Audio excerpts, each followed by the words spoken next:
So there's a Netflix film came out in 2024, Women of the Hour. Anna Kendrick directed it and she's in it.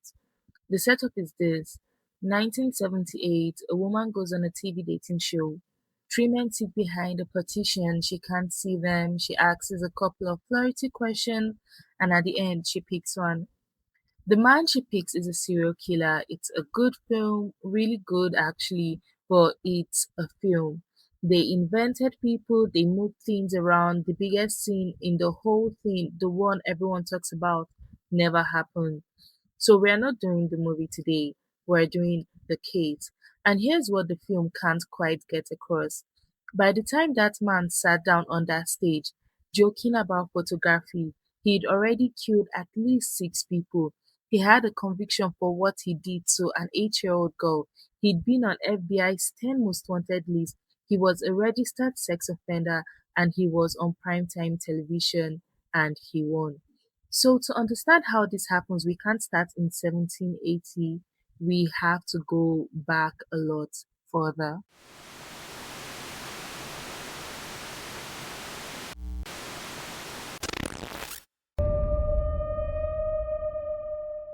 I'm Praise Abasi. This is Eyes Out from Vaultryn. Your safety is non-negotiable. Quick warning before we start. This one deals with rape, with the abuse of children, and with murder. If today is not the day for that, no problem at all. We'll see you next week. He was born Rodrigo Jacques Alcala in San Antonio, Texas, 1943. He was the third of four kids. When he was 8, his father moved the whole family to Mexico. 3 years after that, his father left. He didn't move out, he left the whole family. He walked away from a wife and 4 children in a country that wasn't theirs. His mother, Ana Maria, got them all back to the States on her own and settled them in suburban Los Angeles. And by every account, the boy was fine. Private schools, track team, yearbook committee. People who knew him then said he was bright, he was easy company, charming even. Now I'm going to say something here once and then I'm not going to keep saying it. An absent father is not an explanation. Plenty of people lose a parent that way. Almost none of them turn into this. Later on, there's a psychiatrist at 3 different trials offering 3 different diagnoses, and we'll get to those. But none of it is a reason, it's just background. True crime blurs the line constantly because it makes for a neater story, and I would rather not. When he is 17, he joins an army. He joins the army, he works as a clerk, and his record is bad: insubordination, discipline problems, incidents involving young women. Then he goes AWOL, walks off Fort Bragg in North Carolina, and hitchhikes about 3,000 miles across the country to his mother's house. The army finds him, and a military psychiatrist sits him down. The diagnosis comes back as antisocial personality disorder, chronic, severe one to be exact. Same doctor put his IQ at 135, then he gets discharged on medical grounds in 1964. So sit with the shape of that for a second because it's the first thing that goes wrong here. In 64, the United States Army has a piece of paper signed by a doctor that says this man is chronically and severely antisocial. That paper goes in a drawer and it follows him precisely nowhere.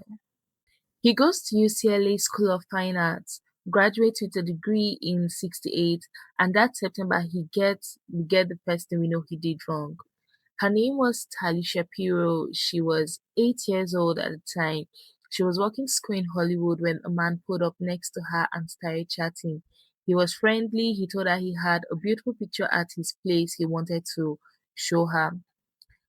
Sometime years later, she has come out publicly and said that at 8 years old, she didn't know to be afraid of people yet. Nobody had taught her that, and why would they have to? So she got in with him.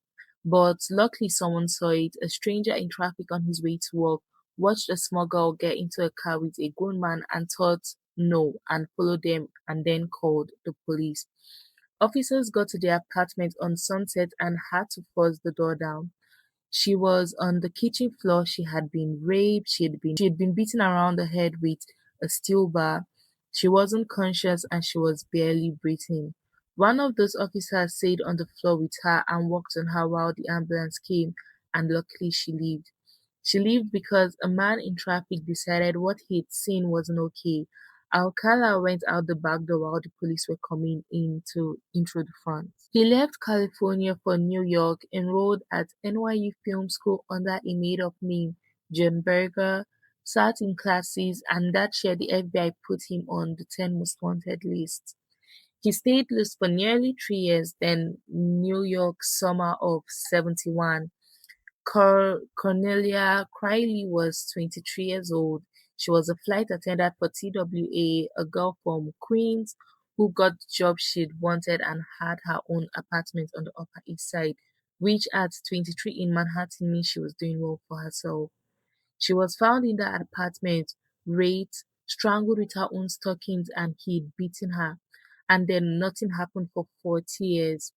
I want to be fair about why, because it's easy to snare at 70s policing in New York, but New York City had close to 2,000 killings that year.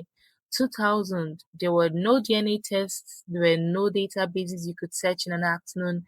The Manhattan prosecutor who inherited this case decades later put it about as plainly as you can. They did what they could with what they had. The case went cold and it stayed cold. But two things got quietly saved. There was a letter line under her body, and on the envelope was a fingerprint nobody could match to anyone, and there was a bite mark that someone had the sense to preserve. Both of those eventually convicted him 40 years too late to do her any good. Now, a few weeks after he killed her, Rodney takes a summer job as a counselor at an art and drama camp for girls in New Hampshire, and this is the first time somebody catches on to him.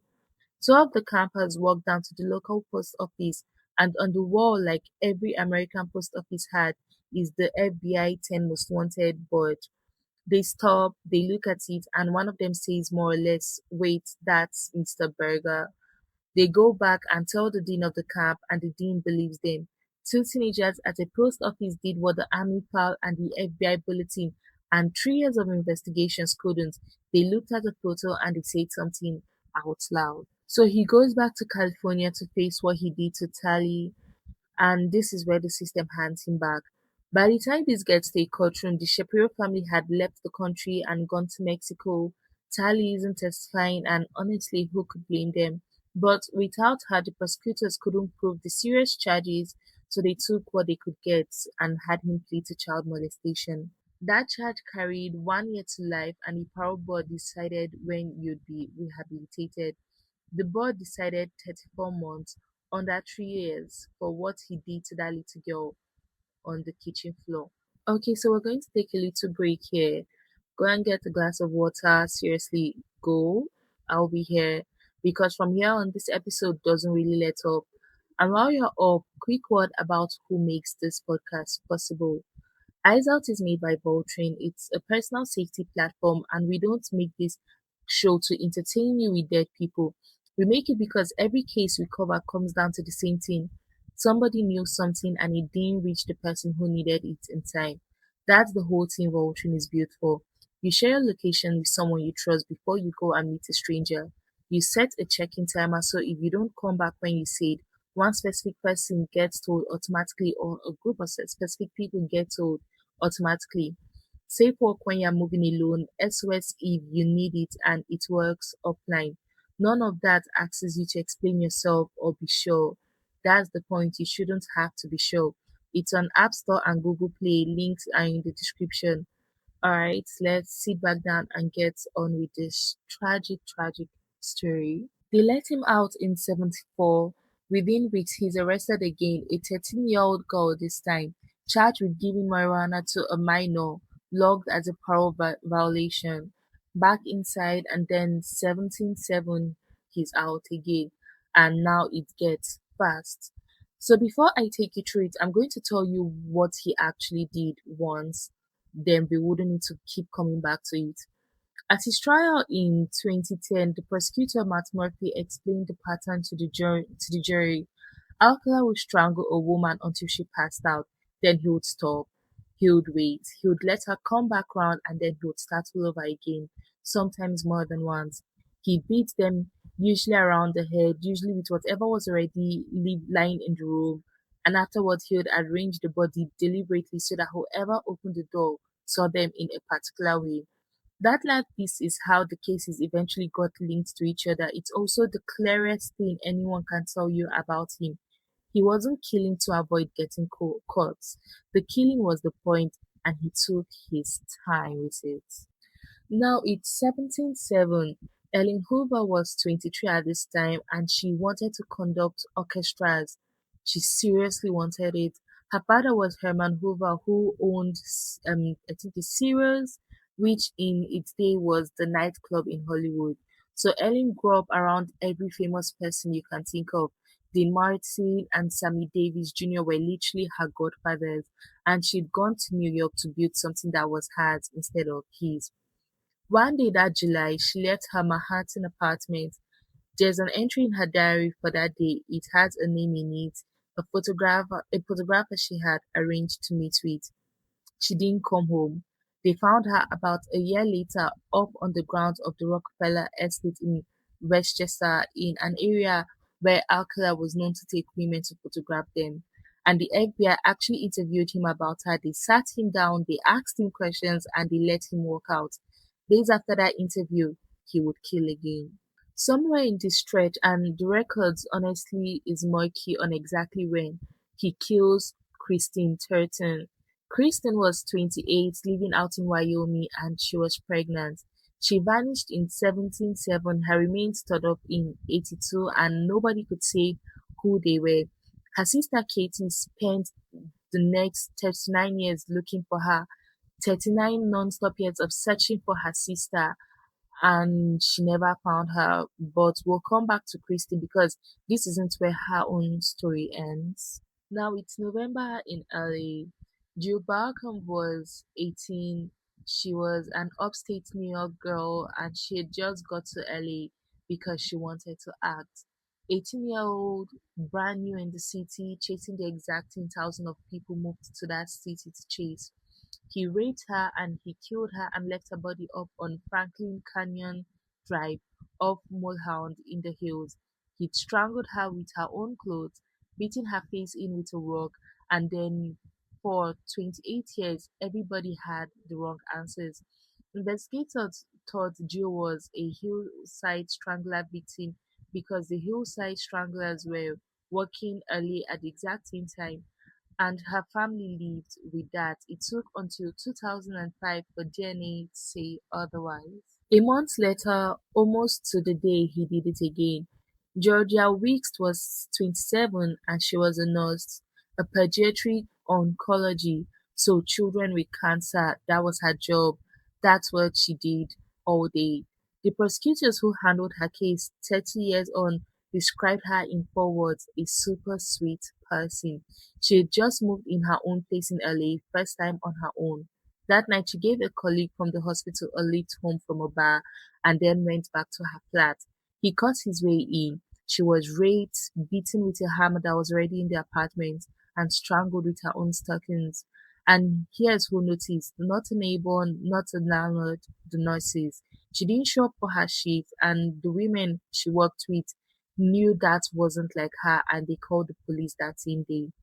33 years later, at his sentencing, Georgia's sister Anne stood up in the courtroom and asked one question: who would do that to her? She also read out a letter from their mother who'd spent the decades since in serious mental illness over what happened to her daughter, which is the part that never makes it into the show. It doesn't stop at the person who died, it goes into a family and it stays there for years and years and years and years. The following March, LAPD pulled Rodney Alcala in for questioning about the Hillside Strangler killings. They talked to him, they let him go. He was working as a typesetter at the LA Times at that time.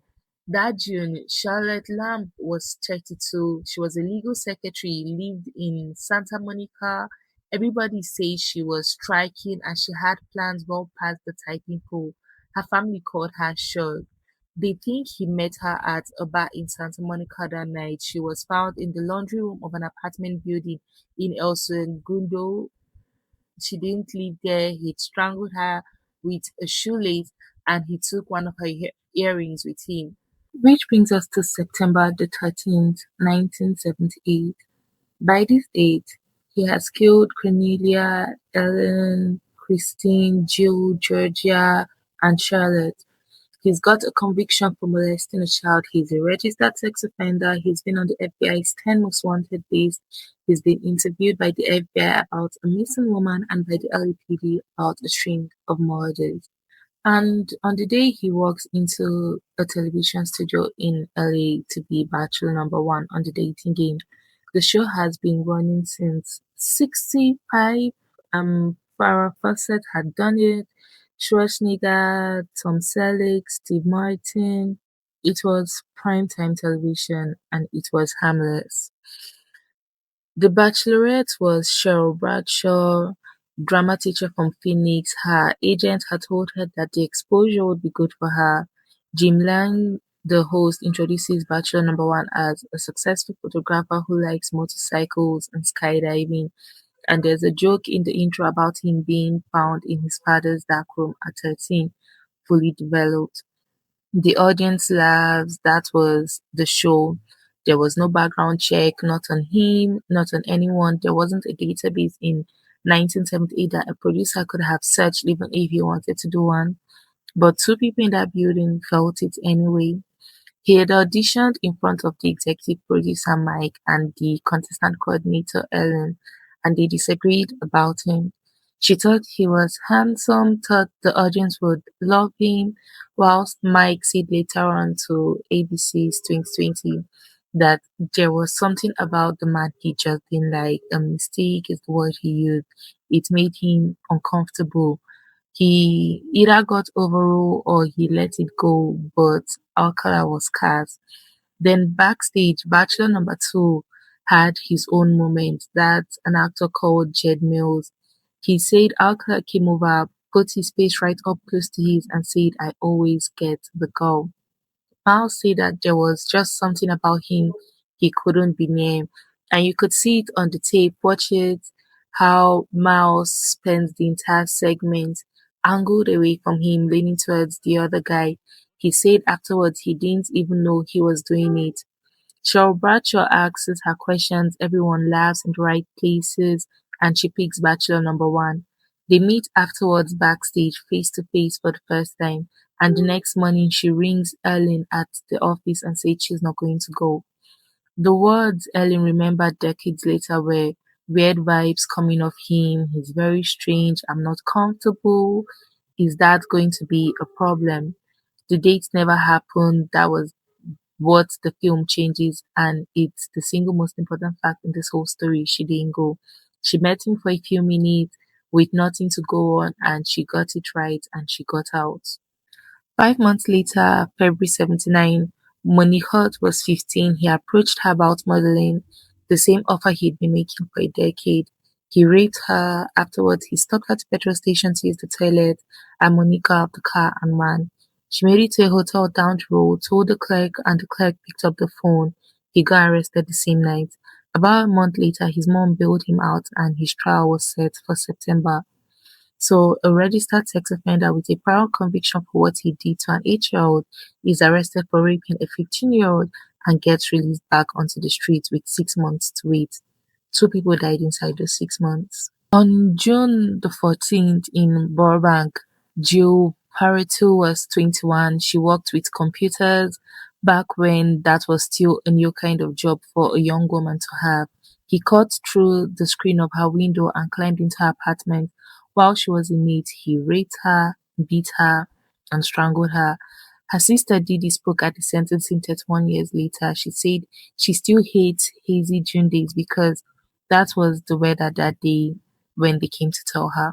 6 days after that, on June the 20th in Huntington Beach, Robin Samsoe was 12. Her best friend was a girl called Bridget, who was also 12. And years later, Bridget described the two of them as they lived to have fun.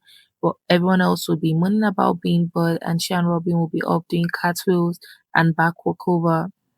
So she loved the beach, she loved dancing, she was the baby of her family, and she was doted on by her mom, her brother, and her sister.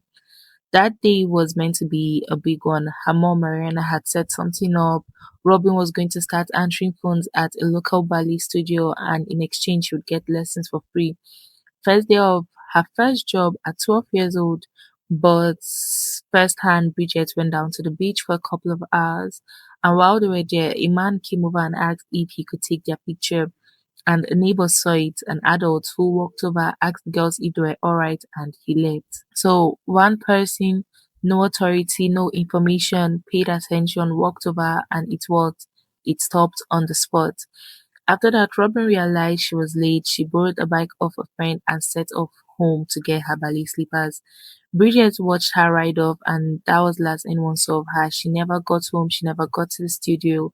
They never found the bag either, and they found her 12 days later in the foothill above Sierra Madre, about 50 miles north. Witnesses at the beach gave descriptions, police put out a composite sketch, and the TV stations ran it. And the person who recognized that sketch was his own parole officer, which means the picture of a suspect in the abduction of a 12-year-old had to go out to the entire general public before it reached the one official already assigned to keep an eye on him. Those two systems weren't connected at all. Alcala saw the sketch on TV too, and he left the state immediately to Seattle. They arrested him there that July, and in his stuff, police found a receipt for a storage locker. Inside it, more than 1,000 photographs of women and girls, hundreds and hundreds of faces, and buried underneath all of it was little silk pouch full of earrings. He said the earrings were his. The police took the pouch to Robin's mother. Mariana went through it and picked out a pair of gold ball studs and said, "Those are mine." Robin used to borrow them, and another earring in the same pouch had Charlotte Lamb's DNA on it. Then it took 30 years. Convicted of Robin's murder, sentenced to death in 1980, California Supreme Court overturned it in 84 because the jury had been improperly told about his previous sex offenses. The second trial was 86, where he was convicted again. He was given the death sentence again, which was overturned again in 2003. Twice his family sat through a whole trial, heard a verdict, and watched it dissolve. But DNA had grown up in the meantime. A Huntington Beach homicide detective called Steve Mack led an effort to rebuild the whole case from scratch. And he said since they made it airtight on purpose because there was not going to be like a fourth trial. By 2010, they could tie him to four more. That was the Barcomb, the Wixted, Lamb, and Parenteau's murder. He was convicted on all five. Then sentence was issued again, and he represented himself at that trial. He questioned himself on the stand in the third person, and at one point he played the jury a clip of himself on the dating game. That same year, investigators put about 120 of the storage locker photographs online and asked the public for help identifying the people in them. And that's how Kristen comes back. In 2030, Cathy Thornton's son is going through that database, and he finds a picture of a young woman sitting on a motorcycle in the desert, and he recognizes his aunt. Alcala took that photograph, took it near the place where her body was eventually found, and 39 years of searching, and it ended with an appeal on a website. In 2012, he pleaded guilty to the two New York murders, Cornelia, Crilley, and Ellen Hoover, 25 to life on each. Wyoming charged him over Christine in 2016, but it never got to trial. He was too ill to extradite. He died at Corcoran prison in July 2021 of natural causes at 77 years old. 42 years in custody, never executed. They think the real number is somewhere between 50 and 130. There are still faces in those photographs nobody has ever identified. So let's recount what failed. An army psychiatric report that said chronic and severe and went in a drawer. A prosecution that fell apart because a child had left the country and nobody had thought to preserve what she had already said. 34 months for what he did to that child.